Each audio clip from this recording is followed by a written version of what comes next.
जय हिंद मेरे प्यारे बच्चों।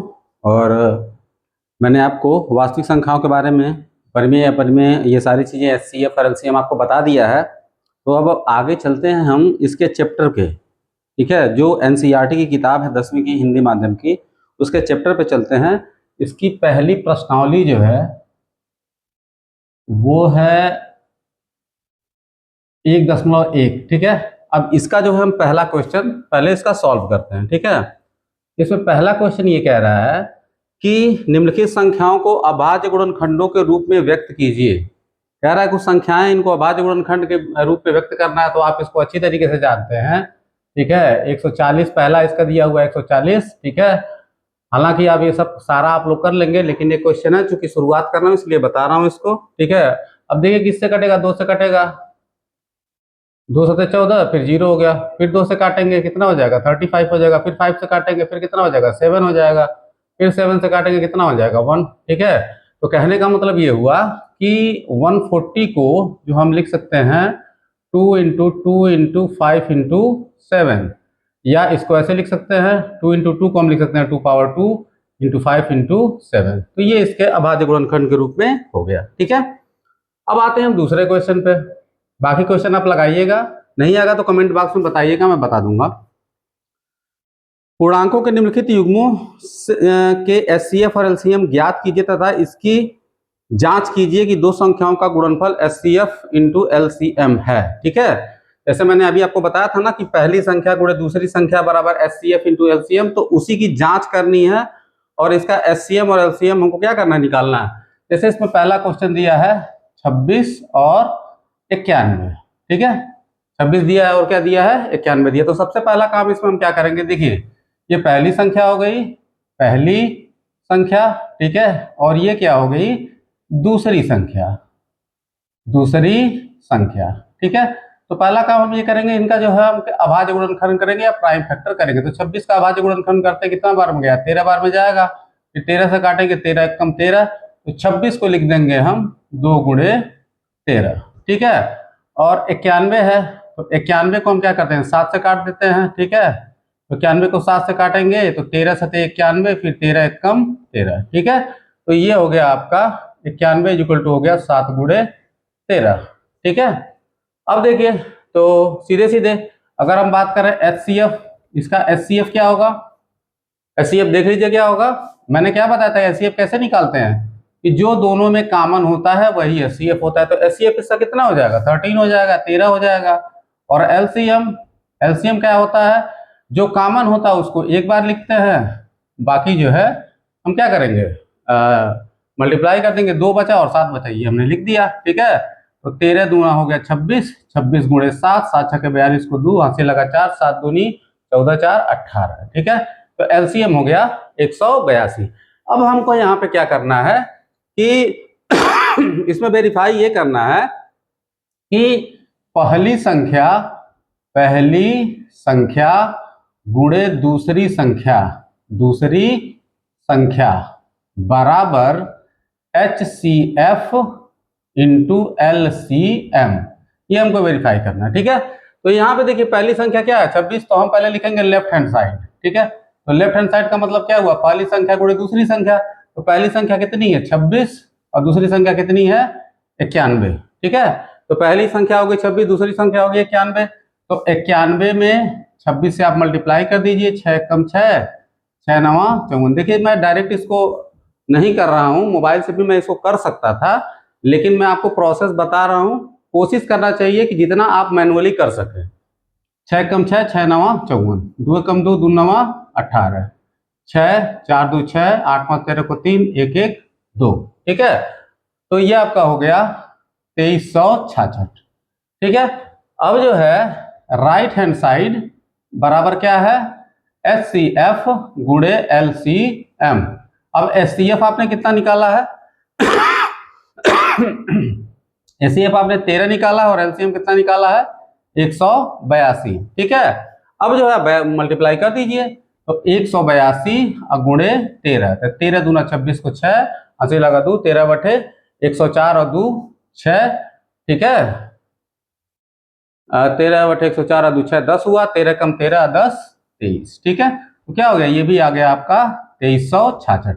जरा आप इन दोनों को देखिए, आपने दोनों संख्याओं का गुणा किया है तब भी 2366 आया, और एचसीएफ और एलसीएम का गुणा किया तब भी 2366 आया। इसका मतलब क्या हुआ, अतः आपने सिद्ध कर दिया कि पहली संख्या गुणे दूसरी संख्या बराबर क्या हो जाएगा, HCF इंटू LCM। ठीक है, तो ये जो है आपका क्या हो गया, वेरीफाई हो गया। ठीक है, यहाँ पे लिख देंगे हेंस वेरीफाइड, ठीक है, समझ में आ गया होगा। बाकी इसमें 2 क्वेश्चन और दिए हुए हैं और उसका जो है आप निकालिएगा। ठीक है, तीसरा क्वेश्चन दिया, अभाज्य गुणनखंड विधि द्वारा निम्नलिखित पूर्णांकों का एचसीएफ और एलसीएम निकाल दीजिए। तीसरे आप निकाल दीजिएगा, तीसरा वाला क्वेश्चन। 2 संख्याओं का एचसीएफ दिया हुआ है 9, कह रहा है एलसीएम ज्ञात कीजिए। ठीक है, तो इसको देख लेते हैं, हालांकि ये भी आप लगा लेंगे। ठीक है, वीडियो पॉज करके इसको पहले नोट कर लीजिएगा आप लोग, उसके बाद जो है मैं इसको अब तो इरेज कर दिया हूं। अब देखिए क्वेश्चन नंबर 4 कह रहा है कि एचसीएफ दिया है, HCF, ठीक है, ये दिया है 306 और 657 का ये दिया है 9। ठीक है, और हमको जो है LCM फाइंड करना है इसी का, 306 और 657 का LCM हमको क्या करना है, फाइंड आउट करना है। ठीक है, तो देखिए इसको कैसे हम सॉल्व करते हैं। ठीक है, तो LCM इसको ऐसे नहीं निकालना है। अब देखिए इसमें क्या करेंगे, वही पहली संख्या गुणे दूसरी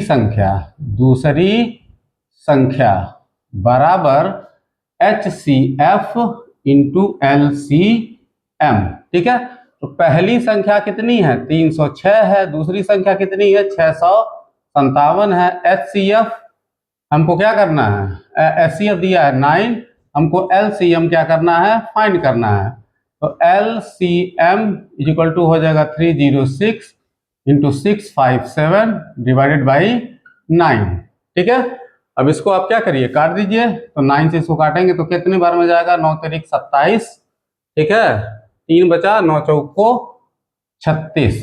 ठीक है, तो ये हो गया आपका 657 इंटू 34, मल्टीप्लाई कर दीजिए। 4 7 28 को 8, हासिल लगा 2, 4 5 20 2 22 को 2, हासिल लगा 2, 4 6 24 2 26। ठीक है, 3 7 21 को 1, हासिल लगा 2, 3 5 15 2 17 को 7, हासिल लगा 1, 3 6 18 1 19। ठीक है, 8 2 1 3, 7 6 13 को 3, हासिल लगा 1, 9 2 11 12 को 2, हासिल लगा 1 1 1 2।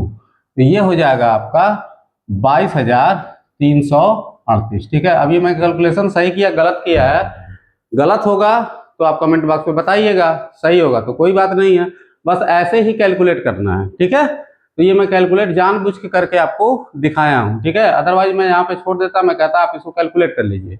बात आ रही समझ में। ठीक है, तो इस तरीके से निकालना है। ठीक, अब जो है इसमें नेक्स्ट क्वेश्चन है, जो 5वां क्वेश्चन, ये बहुत इंपॉर्टेंट है और बोर्ड परीक्षाओं में इसको पूछा जाता है। ठीक है, इसको जरा ध्यान से समझने की कोशिश करिएगा, वीडियो पॉज करके इसको नोट कर लीजिए, मैं 5वां क्वेश्चन बता रहा हूं।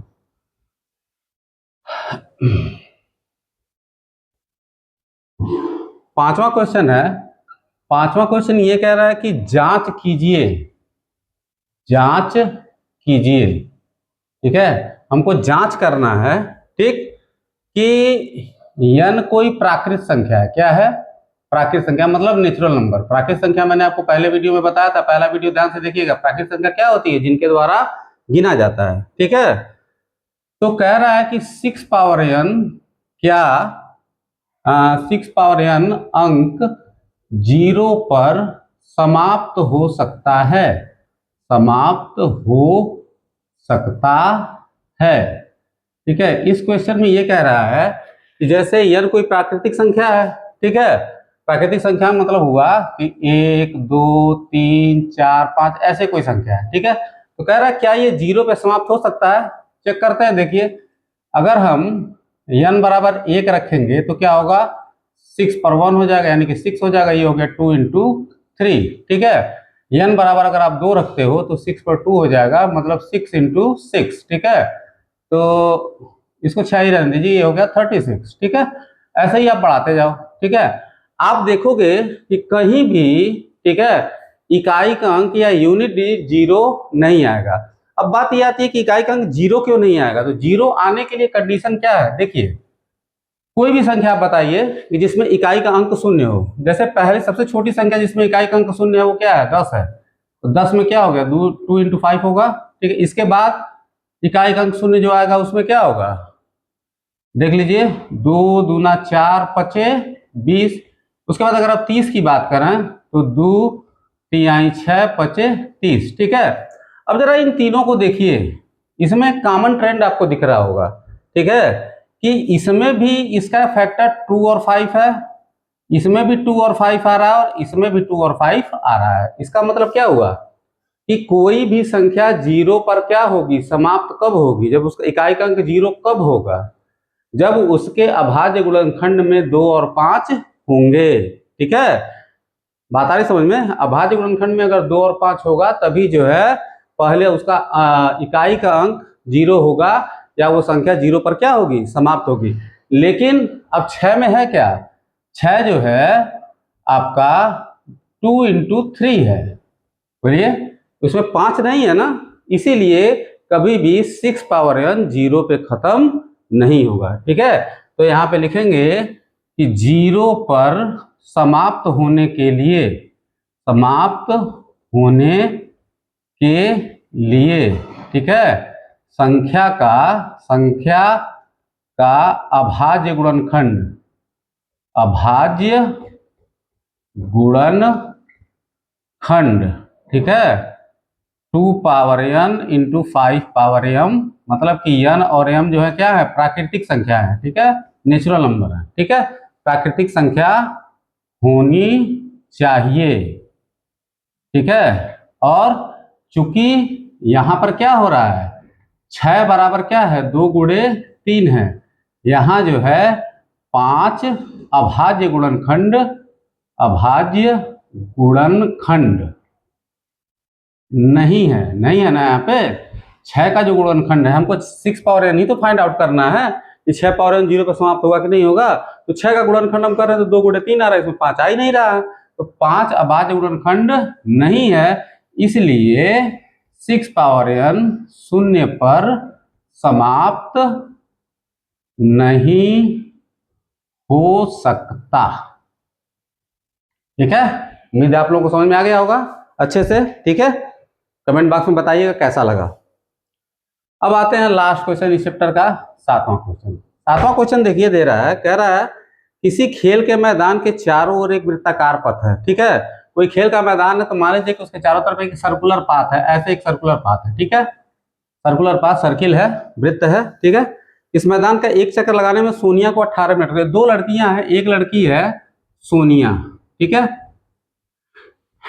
एक लड़की सोनिया है, इसको कितना मिनट लगता है, 18 मिनट। कितने मिनट लगते हैं, 18 मिनट लगते हैं। ठीक है, और इसी मैदान को दूसरा चक्कर लगाने में एक रवि, मान लीजिए कि ये पॉइंट ए पर सोनिया है, यहाँ पॉइंट बी पर क्या है, रवि है। ठीक है, या यहीं से शुरू करिए, यहाँ पे क्या एक लड़का जो है, सोनिया जो है, मैं फिर से लिख रहा हूं कि सोनिया 18 मिनट में पूरा कर रही है, और रवि जो है क्या हो रहा है, 12 मिनट ले रहा है। ठीक, अब क्वेश्चन को ध्यान से समझिएगा। ठीक है, कह रहा है कि दोनों एक ही स्थान से एक ही समय पर चलना प्रारंभ करें और एक ही दिशा में चलते हैं तो कितने समय बाद वे पुनः प्रारंभिक स्थान पर मिलेंगे। जैसे मान लो कि ये कोई पॉइंट है, ठीक है, ये कोई पॉइंट है, ठीक है, यहां पर रवि और सोनिया दोनों खड़े हैं। ठीक है, सोनिया इसका एक चक्कर 18 मिनट में लगा रही है। ठीक है, रवि इसका एक चक्कर कितने मिनट में लगा रहा है, 12 मिनट में लगा रहा है। दोनों जो है क्या हो रहे हैं, एक साथ दौड़ना शुरू कर रहे हैं। ठीक है, तो रवि 12 मिनट में अभी यहाँ पे पहुंचेगा, क्योंकि सोनिया 18 मिनट ले रही है ना, तो अभी पीछे ही रह जाएगी। हो जाएगा ना, बोलो। लेकिन क्या होगा कि दौड़ते दौड़ते दौड़ते दौड़ते दौड़ते दौड़ते एक जगह कहीं एक ऐसा आएगा कि जब दोनों मिलेंगे। जैसे क्या होता है ना कि एक गाड़ी आगे चल रही है, पीछे से गाड़ी तेज चल रही है। ठीक है, तो ये वो अपने स्पीड से चल रही है, जैसे मान लिया 40 की स्पीड से चल रही है, ठीक है, दूसरा 60 की स्पीड से चल रही है, 40 वाली 1 घंटा पहले मतलब निकली है, ठीक है, 1 घंटा पहले, और ये पीछे से जा रहा है, तो क्या करेगा, उसको जा करके एक बार ओवरटेक कर लेगा ना। तो यहाँ पर क्या हुआ, दोनों एक ही साथ दौड़ रहे हैं। तो ऐसे प्रश्न कभी भी हम सॉल्व करते हैं कि जिसमें जो है एक साथ दौड़ना शुरू करें या चलना शुरू करें तो कितने समय बाद मिलेंगे, ठीक है। तो वहां पे क्या किया जाता है, एलसीएम निकाला जाता है, मतलब कि लघुत्तम समापवर्त निकालते हैं कि वह समय, ठीक है, कि जिसे 18 मिनट और 12 मिनट, वह छोटा से छोटा समय जिसे 18 और 12 दोनों क्या करेंगे, काट देंगे, ठीक है। तो 12 और 18 का हम एलसीएम निकाल देते हैं। तो 18 का एलसीएम पहले इसका हम प्राइम फैक्टर करते हैं, 2 3 6 तिरिक 18, ठीक है। और 12 क्या होगा, 2 दूना 4 3 12, ठीक है। अब जरा देखो, अगर हम एलसीएम निकालते हैं, पहले देखो 2 कॉमन है उसको ले लो, ये 2 कॉमन हुआ, 3 कॉमन हुआ, तो 2 गुणे 3। अब उसके बाद क्या हुआ, बचा क्या, 3 बचा, फिर 2 बचा, तो 2 3 6 6 तिरिक 18, 18 दूना 36 मिनट, फिर क्या हुआ 36 मिनट। अब देखिए 36 मिनट जो ये आया है, अब आप इसको समझिएगा कि 36 मिनट का मतलब क्या है। देखो ये 36 मिनट में रवि क्या करेगा, एक चक्कर 12 मिनट में लगा रहा है ना, तो 3 चक्कर मार लेगा, 12 तिया 36, और सोनिया क्या करेगी, 2 चक्कर लगाएगी इसमें, 18 दूना 36। मतलब ये कि 3 चक्कर बाद रवि और 2 चक्कर बाद सोनिया फिर से क्या हो जाएंगे, ए पर मिल जाएंगे। समझ में आ गई बात। तो इस तरह का क्वेश्चन कभी भी आता है कि अलग अलग समय में कहीं एक साथ चलना प्रारंभ करते हैं, तो वहां पे हम क्या करते हैं, लघुत्तम समापवर्त निकालते हैं, ठीक है। तो इसी के साथ ये एक्सरसाइज खत्म हो गया है 1.1, ठीक है। नेक्स्ट वीडियो में मैं इसका अगला एक्सरसाइज पढ़ा करके फिर आपके लिए जो अगला लेसन क्या है, बहुपद शुरू करूंगा, ठीक है। कोई क्वेश्चन हो कमेंट बॉक्स में आप मुझसे पूछ सकते हैं। बहुत बहुत धन्यवाद।